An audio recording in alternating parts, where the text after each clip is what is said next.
Hello students, तो चलिए शुरू करते हैं हमारा आज का वीडियो। और आज के वीडियो में हम डिस्कशन करने वाले हैं रिएक्शंस ऑफ हेलो एरिन्स के बारे में कि हेलो एरिन्स कौन कौन सी रिएक्शंस शो करता है और कौन सी रिएक्शन शो नहीं करता है। इस वीडियो के फर्स्ट पार्ट में हम देखने वाले हैं कि हेलो एरिन्स जो है वो न्यूक्लियोफिलिक सब्स्टिट्यूशन रिएक्शन शो नहीं करता है। जी हाँ, जैसा कि आप जानते हैं कि हेलो एल्केन जो होते हैं वो न्यूक्लियोफिलिक सब्स्टिट्यूशन रिएक्शन शो करते हैं और इनके शो करने के दो पाथ होते हैं SN1 और SN2। लेकिन ये एक बहुत ही इंटरेस्टिंग बात है कि हेलो एरिन्स, जैसे हम बात कहें क्लोरोबेंजीन, तो ये जो होते हैं ये न्यूक्लियोफिलिक सब्स्टिट्यूशन रिएक्शन शो नहीं करते हैं। और इसके न्यूक्लियोफिलिक सब्स्टिट्यूशन रिएक्शन शो ना करने के कुछ रीजंस होते हैं, उन्हीं रीजंस के बारे में हम डिस्कस करने वाले हैं। तो आइए पढ़ लेते हैं। Haloalkane, haloarene and vinyl halides contain CX bond, but haloarenes and vinyl halide are extremely less reactive. क्या होते हैं? बहुत कम रिएक्टिव होते हैं than haloalkane towards nucleophilic substitution reaction due to following reasons. कुछ reasons होते हैं जिसके कारण ये सब्स्टिट्यूशन रिएक्शन शो नहीं करते हैं। आइए उसमें सबसे पहला रीज़न हम देखते हैं, वो है रेजोनेंस इफेक्ट। रेजोनेंस इफेक्ट किसका? रेजोनेंस इफेक्ट उनके अंदर, ये हमारी बेंजीन रिंग है, ये एक हेलो एरीन है। जो आपको दिख रहा है क्या है? एक हेलो एरीन है जिसमें हमने हेलोजन के तौर पे क्लोरीन जोड़ा हुआ है और एरीन के तौर पर इसमें बेंजीन रिंग अटैच है। अब होता क्या है कि जो ये हेलोजन एटम होता है, इसका जो ये लोन पेयर होता है, ये लोन पेयर रेजोनेंस के कारण, अब रेजोनेंस कहाँ होता है? क्योंकि हम जानते हैं कि जहाँ जहाँ पर कॉन्जुगेशन की कंडीशन होगी वहाँ वहाँ रेजोनेंस फॉलो होगा। अब कॉन्जुगेशन कैसे कहते हैं? जहाँ पर lone pair single bond double bond, single bond double bond, या charge single bond double bond, या सिंगल बॉन्ड डबल बॉन्ड, ये वाली सिचुएशंस होती है तो उनको हम कहते हैं कॉन्जुगेशन। तो जहाँ कॉन्जुगेशन की कंडीशंस बनती हैं वहाँ पर ये जो लोन पेयर है ये काय में पार्टिसिपेट कर लेता है?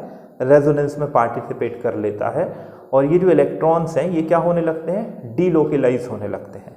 डीलोकेलाइज होने से होता ये है कि ये इलेक्ट्रॉन और इलेक्ट्रॉन के थ्रू ये पूरा का पूरा क्लोरीन एटम इस बेंजीन रिंग के साथ पार्टिसिपेशन में आ जाता है। और इस पार्टिसिपेशन में आने से होता ये है कि ये जो सिंगल बॉन्ड था यहाँ क्लोरीन और कार्बन के बीच में, ये जो सिंगल बॉन्ड था ये आगे चल करके डबल बॉन्ड में कन्वर्ट हो जाता है। काय में कन्वर्ट हो जाता है? डबल बॉन्ड में।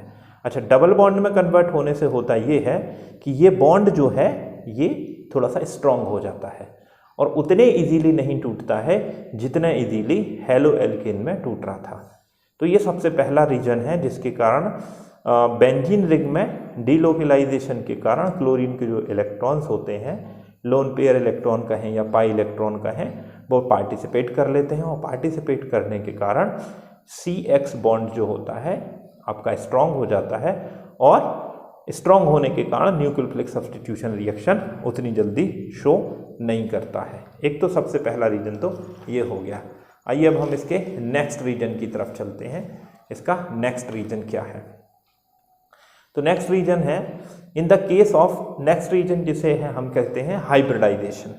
हाइब्रिडाइजेशन के कारण क्या होता है? देखिए क्या होता है कि यदि आप हेलो एल्केन की बात करें, जैसे हम यहीं पर ये डायग्राम बना हुआ है तो इसको देख लेते हैं कि यहाँ ये जो कार्बन एटम है, ये वाला, ये जो कार्बन एटम है, ये कार्बन एटम 1 2 3 सिग्मा बॉन्ड से बॉन्डेड होता है।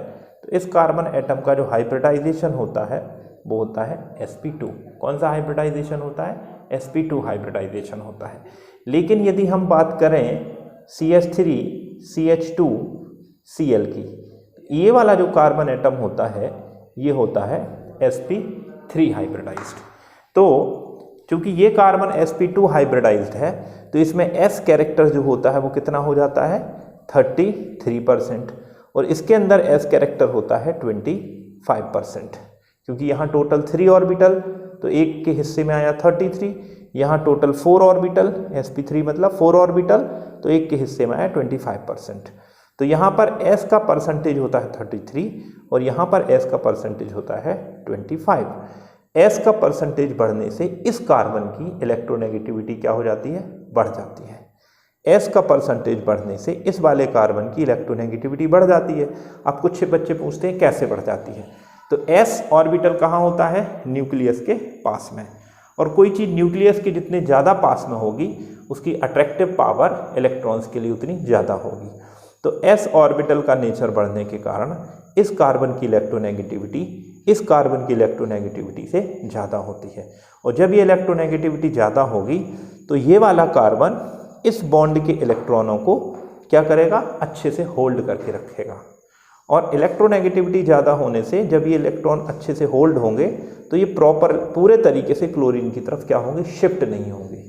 और जब क्लोरीन की तरफ शिफ्ट नहीं होंगे तो बॉन्ड ऑटोमेटिकली क्या हो जाएगा? स्ट्रॉन्ग हो जाएगा। क्योंकि यदि ये इलेक्ट्रॉन क्लोरीन की तरफ शिफ्ट हो जाते तो क्लोरीन नेगेटिव चार्ज लेकर के एज अ न्यूक्लियोफाइल आराम से ब्रेक हो सकता है। बट इस केस में ऐसा कुछ भी नहीं हो पाएगा और यहाँ पर ये बॉन्ड जो है वो स्ट्रॉन्ग बना रहेगा।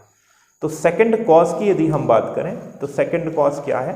सेकंड कॉज यही है कि इसमें हेलो एरीन्स में जो कार्बन रहता है वो sp2 हाइब्रिडाइज हो जाता है। sp2 हाइब्रिडाइज, और जबकि हेलो एल्केन में sp3 हाइब्रिडाइज रहता है। sp2 हाइब्रिडाइज होने से इलेक्ट्रोनेगेटिविटी बढ़ जाती है और इलेक्ट्रोनेगेटिविटी बढ़ जाने से वो बॉन्ड पेयर को प्रॉपरली होल्ड करके रखता है और बॉन्ड जल्दी नहीं टूटता है। यही सारी चीज़ें मैंने यहाँ पर नोट्स में रिटन फॉर्म में ली हैं जिसे आप लिख सकते हैं। Now we comes on third reason. अब तीसरा रीज़न क्या है वो समझ लेते हैं। In case of haloarine, due to self-ionization, phenyl cation C6H5 positive, इसको बोलते हैं फिनाइल कैटाइन। क्या बोलते हैं? Phenyl cation. फिनाइल कैटाइन कैसे बनेगा? ये आपका जो क्लोरोबेंजीन होगा यदि उसमें से हम Cl- निकाल दें, क्या निकाल देंगे? Cl- तो ये बनता है। अच्छा, तो ये कहना चाह रहे हैं कि यदि सेल्फ आयोनाइजेशन से क्लोरीन निकल गया, क्या निकल गया? क्लोरीन निकल गया नेगेटिव चार्ज लेकर, तो क्या बचेगा? C6H5 पॉजिटिव चार्ज, किसको हम क्या बोलते हैं? Phenyl cation. तो यदि ये फिनाइल कैटाइन बनेगा तो इसको स्टेबिलिटी गेन करना जरूरी है, क्योंकि यदि ये स्टेबिलिटी गेन करेगा तभी ये स्टेबल रहेगा। यदि ये स्टेबिलिटी नहीं गेन कर पाएगा तो ये बनेगा ही नहीं, और यदि बनता भी है तो थोड़ी देर बाद फिर से क्लोरीन को अपनी तरफ अट्रैक्ट कर लेगा। अच्छा, तो होता क्या है कि ये जो फिनाइल कैटाइन होता है ये स्टेबल नहीं होता है। अब स्टेबल क्यों नहीं होता है? क्योंकि बेंजीन रिंग से संबंधित जितनी चीज़ें होती हैं उनमें स्टेबिलिटी के लिए एक इम्पॉर्टेंट फैक्टर होता है जिसे हम क्या कहते हैं? रेजोनेंस।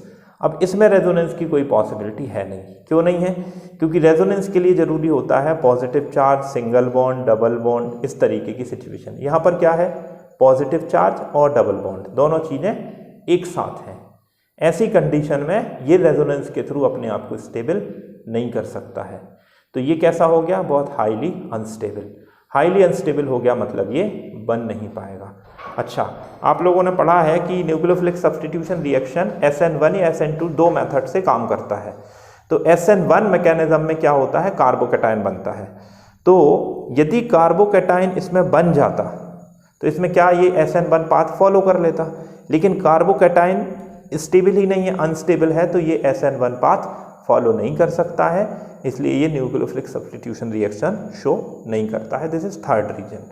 अच्छा, इसके बाद नेक्स्ट रीजन की तरफ चलते हैं। अगला रीजन देखते हैं और कौन सा रीजन है।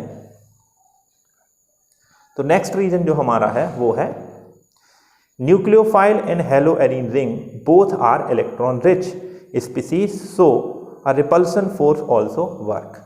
जैसे आपने देखा है न्यूक्लियोफिलिक सब्स्टिट्यूशन रिएक्शन के समय SN1 SN2 के समय कि जो कार्बन हमारा होता है उसके ऊपर पॉजिटिव चार्ज आता है या पार्शियली पॉजिटिव होता है, जिसके ऊपर पीछे की तरफ से न्यूक्लियोफाइल क्या करता है? अटैक करता है। बट यहाँ पर एक समस्या है, और समस्या क्या है? समस्या ये है कि ये तो न्यूक्लियोफाइल है, पहली चीज। ये जो कार्बन जिस रिंग से जुड़ा हुआ है वो रिंग भी अपने आप में कैसी होती है? नेगेटिवली चार्ज होती है। क्यों? यहाँ पर इलेक्ट्रॉन डेंसिटी हाई है। इलेक्ट्रॉन डेंसिटी हाई क्यों है? क्योंकि ये सबके सब क्या है? पाई इलेक्ट्रॉन क्लाउड है। तो पाई इलेक्ट्रॉन क्लाउड के प्रेजेंस होने के कारण ये रिंग भी कैसी है? हाई इलेक्ट्रॉन डेंसिटी कैरी करता है। जो न्यूक्लियोफाइल आ रहा है वो भी क्या करता है? हाई इलेक्ट्रॉन डेंसिटी कैरी करता है। तो जब दोनों हाई इलेक्ट्रॉन डेंसिटी कैरी करेंगे और ये भी हाई इलेक्ट्रॉन डेंसिटी कैरी करेगा, तो ऐसी स्थिति में ये क्या करते हैं? एक दूसरे को रिपेल करते हैं। और जब रिपेल करेंगे तो इनके अंदर रिएक्शन होने की पॉसिबिलिटी नहीं रह जाती है। तो ये थे वो 4 रीजन जिसके कारण हेलोएरीन में न्यूक्लियोफिलिक सब्स्टिट्यूशन रिएक्शन संभव नहीं हो पाता है।